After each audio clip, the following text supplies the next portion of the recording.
Qalandar voice کے سبھی ناظرین کو السلام علیکم۔ آج ہم ذکر کریں گے حضرت آدم علیہ السلام سے پہلے دنیا میں کون سی مخلوق آباد تھی۔ اسلامی روایات کے مطابق حضرت آدم علیہ السلام اور اماں حوا علیہ السلام سے قبل دنیا کیسی تھی؟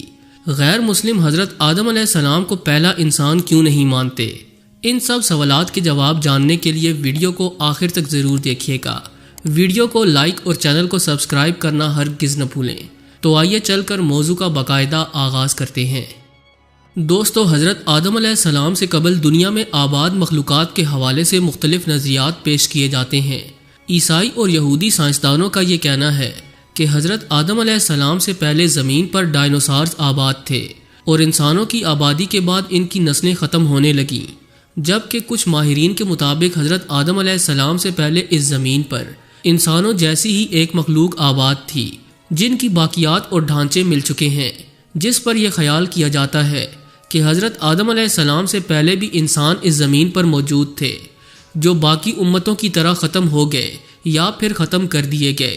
کچھ لوگوں کے مطابق زمین خلائی مخلوقات کا مرکز تھی، جبکہ سورۃ الہود کی آیت نمبر 27 میں بیان کیا گیا کہ وہی ہے جس نے آسمان اور زمین کو 6 دنوں میں پیدا کیا اور اس وقت اس کا عرش پانی پر تھا۔ اس آیت کے مطابق حضرت آدم علیہ السلام سے پہلے زمین پر صرف پانی موجود تھا۔ قرآن پاک نے اس حوالے سے کسی بھی مخلوق کی طرف اشارہ نہیں کیا۔ اس سے متعلق حضور اکرم صلی اللہ علیہ وآلہ وسلم سے لوگوں نے سوال کیا کہ اے اللہ کے رسول صلی اللہ علیہ وآلہ وسلم، حضرت آدم علیہ السلام سے پہلے کیا تھا؟ تو آپ صلی اللہ علیہ وآلہ وسلم نے ارشاد فرمایا کہ صرف اللہ تھا، نہ اوپر ہوا تھی نہ نیچے، اور اللہ کا عرش پانی پر موجود تھا۔ اللہ نے قلم کے وجود میں آنے کا حکم دیا اور پھر اس سے کہا لکھ، اور اس طرح انسانوں کے آنے سے 50,000 سال پہلے ہی ہر چیز اور تمام مخلوقات کی تقدیریں اور ان کے بارے میں سب کچھ لکھ کر لوح محفوظ میں محفوظ کر دیا گیا۔ دوستو، اسی طرح بخاری شریف میں آتا ہے کہ ایک بار حضور اکرم صلی اللہ علیہ وآلہ وسلم کے پاس یمن سے ایک وفد آیا اور کہا کہ ہمیں آپ صلی اللہ علیہ وآلہ وسلم سے علم لینا ہے۔ آپ صلی اللہ علیہ وآلہ وسلم ہمیں بتائیں کہ زمین پر حضرت آدم علیہ السلام سے پہلے کیا تھا؟ تو آپ صلی اللہ علیہ وآلہ وسلم نے فرمایا کچھ نہیں، صرف اللہ تھا، اور اللہ کا عرش پانی پر تھا، اور لوح محفوظ میں قلم سے سب لکھ کر محفوظ کر دیا گیا تھا۔ حضرت ابو ہریرہ رضی اللہ تعالی عنہ سے روایت ہے کہ جب نبی پاک صلی اللہ علیہ وآلہ وسلم سے دنیا میں چیزوں کے وجود میں آنے کی ترتیب پوچھی گئی تو انہوں نے میرا ہاتھ تھاما اور کہا کہ اللہ نے جب یہ دنیا بنائی تو ان کی ترتیب کچھ یوں تھی کہ ہفتے والے دن مٹی پیدا کی، اتوار کو پہاڑ، پیر کو درخت، منگل کو تکالیف، بیماریاں اور مسائل، بدھ کو نور، اور جمعرات کو چوپائے اس زمین پر پھیلا دیے گئے، اور جمعے کے مبارک دن عصر سے رات کے درمیان حضرت آدم علیہ السلام کو پیدا کیا گیا، اور جنات کو 2000 سال پہلے ہی آگ سے پیدا کر دیا گیا تھا۔ اس طرح یہ دنیا وجود میں آئی اور حضرت آدم علیہ السلام زمین پر آئے۔ اس کے بعد انسانوں کی نسلیں چلیں۔ ایسے ہی اللہ تعالیٰ اس زمین پر انسان کو دیا گیا وقت ختم کر دے گا، اور جیسے یہ دنیا بنی ایسے ہی ختم بھی ہو جائے گی۔ بے شک یہ بات تو ہم سبھی جانتے ہیں کہ حضرت آدم علیہ السلام کو پیدا ہوئے بہت عرصہ بیت چکا ہے، اور خدائے بزرگوں برتر نے حضرت آدم علیہ السلام کو پہلا انسان بنا کر اس دنیا میں بھیجا۔ لیکن سوال یہ ہے کہ کیا حضرت آدم علیہ السلام سے پہلے بھی انسان اس دنیا میں موجود تھے؟ اس حوالے سے اگر قرآن کی تعلیمات کو دیکھا جائے تو قرآن کریم میں اللہ تبارک و تعالیٰ نے ارشاد فرمایا کہ میں زمین پر اپنا خلیفہ بنانے جا رہا ہوں، جس کے بعد حضرت آدم علیہ السلام کی تخلیق ہوئی، یعنی قرآن کی روح سے حضرت آدم علیہ السلام ہی دنیا کے پہلے انسان ہیں۔ ناظرین گرامی، اسلامی کتب میں آتا ہے کہ اللہ پاک نے جب حضرت آدم علیہ السلام سے اماں حوا کو پیدا فرمایا تو حضرت آدم علیہ السلام نے ان کی طرف دست محبت بڑھانے کا ارادہ کیا، تو فرشتوں نے عرض کی کہ اے آدم ٹھہر جائیں، پہلے ان کا مہر ادا کریں۔ تو آپ علیہ السلام نے فرمایا ان کا مہر کیا ہے؟ تو فرشتوں نے عرض کیا کہ ان کا مہر یہ ہے کہ آپ ہمارے سردار حضرت محمد مصطفیٰ صلی اللہ علیہ وآلہ وسلم کی ذات اقدس پر 3 یا 10 مرتبہ درود پاک پڑھیں۔ چنانچہ حضرت آدم علیہ السلام نے درود پاک پڑھا، اور فرشتوں کی گواہی سے آپ علیہ السلام کا حضرت بی بی حوا سے نکاح ہو گیا۔ اس سے معلوم ہوا کہ نبی اکرم صلی اللہ علیہ وآلہ وسلم ہر موجود چیز کے لیے وسیلہ ہیں، یہاں تک کہ اپنے والد حضرت آدم علیہ السلام کا وسیلہ ہیں۔ اللہ کریم نے زمین و آسمان بنانے سے پہلے فرشتوں کو پیدا فرمایا، پھر جنات کو آگ کے شعلے سے پیدا کیا گیا اور ان کے بعد انسان کو پیدا کیا گیا۔ سب سے پہلے انسان اللہ کے پیارے نبی حضرت آدم علیہ السلام ہیں، اور آپ علیہ السلام پہلے رسول بھی ہیں جو شریعت لے کر اپنی اولاد کی جانب بھیجے گئے۔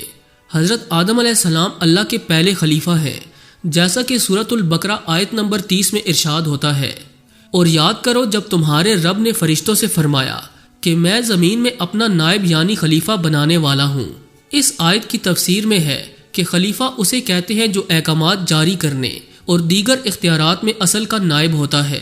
اگرچہ تمام انبیاء علیہ السلام اللہ تعالیٰ کے خلیفہ ہیں، لیکن یہاں خلیفہ سے مراد حضرت آدم علیہ السلام ہیں، اور فرشتوں کو حضرت آدم علیہ السلام کی خلافت کی خبر اس لیے دی گئی کہ وہ ان کے خلیفہ بنائے جانے کی حکمت معلوم کریں اور ان پر خلیفہ کی عظمت و شان ظاہر ہو۔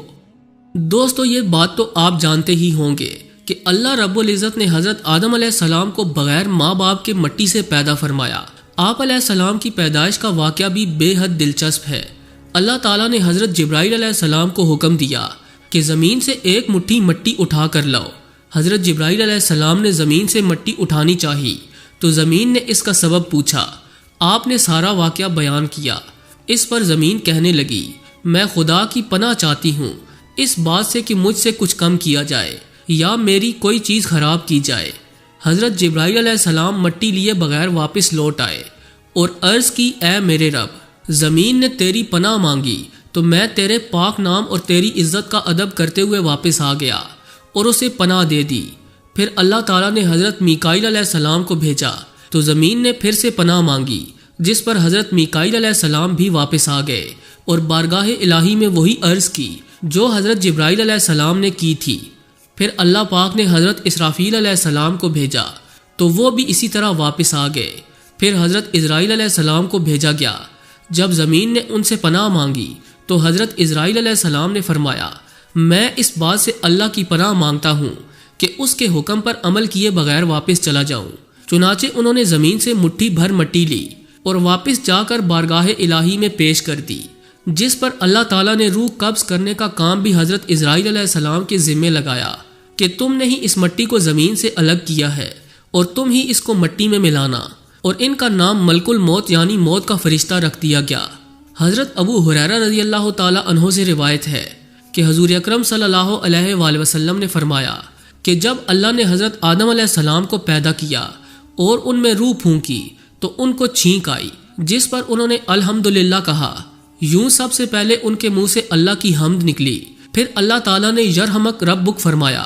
اللہ تعالیٰ نے حضرت آدم علیہ السلام کو 4 عظیم شرف اور مرتبے عطا فرمائے۔ نمبر 1 اپنے ہاتھ سے پیدا فرمایا، نمبر 2 روح پھونکی، نمبر 3 فرشتوں کو سجدہ کرنے کا حکم دیا، نمبر 4 اشیاء کے ناموں کے علم سے سرفراز فرمایا۔ جی تو دوستو، یہ تھی آج کی ویڈیو کیسی لگی کمنٹ کر کے ہمیں ضرور آگاہ کیجیے گا۔ ایسی مزید ویڈیوز دیکھنے کے لیے ہمارے چینل کلندر وائس کو سبسکرائب بھی کر لیجئے۔ آج کے لیے بس اتنا ہی، ملتے ہیں کسی نئی اور انٹرسٹنگ ویڈیو کے ساتھ، تب تک کے لیے اللہ نگہبان۔